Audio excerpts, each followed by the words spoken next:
In East Wenatchee, there's an airport hangar that few in the valley know about. Century Aviation is an airplane manufacturer. They specialize in the exact reproduction of aircrafts and high-quality restorations of historic and classic airplane models. The planes produced by Century Aviation are sought out across the world by independent buyers and museums. Currently, the aircraft they are working on is 103 years old and is the only remaining of the original 300 produced. I spoke with Karen Barrow, where she filled me in on the details. My partner, Mark Smith, and I run Century Aviation, and among the many other things that Century Aviation does, our chief is to restore antique airplanes for museums and collectors.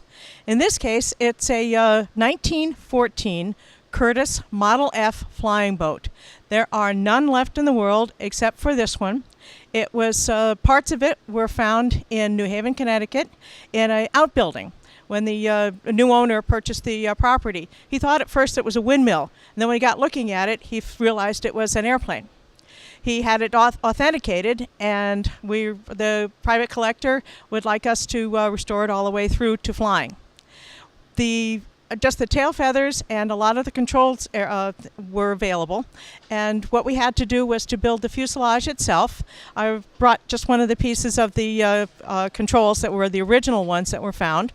They appeared to be in a crash at the time, but there's no real background as to what it was.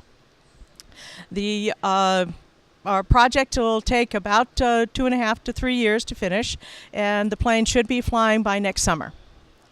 Just so that you know, by the way, the fuselage right now is upside down. We're working on the bottom of the hull to put the mahogany strips on and the varnish. Stay tuned to the NCW Life magazine for the full Century Aviation story in the coming weeks. I'm Jay Seebeck, NCW Life News.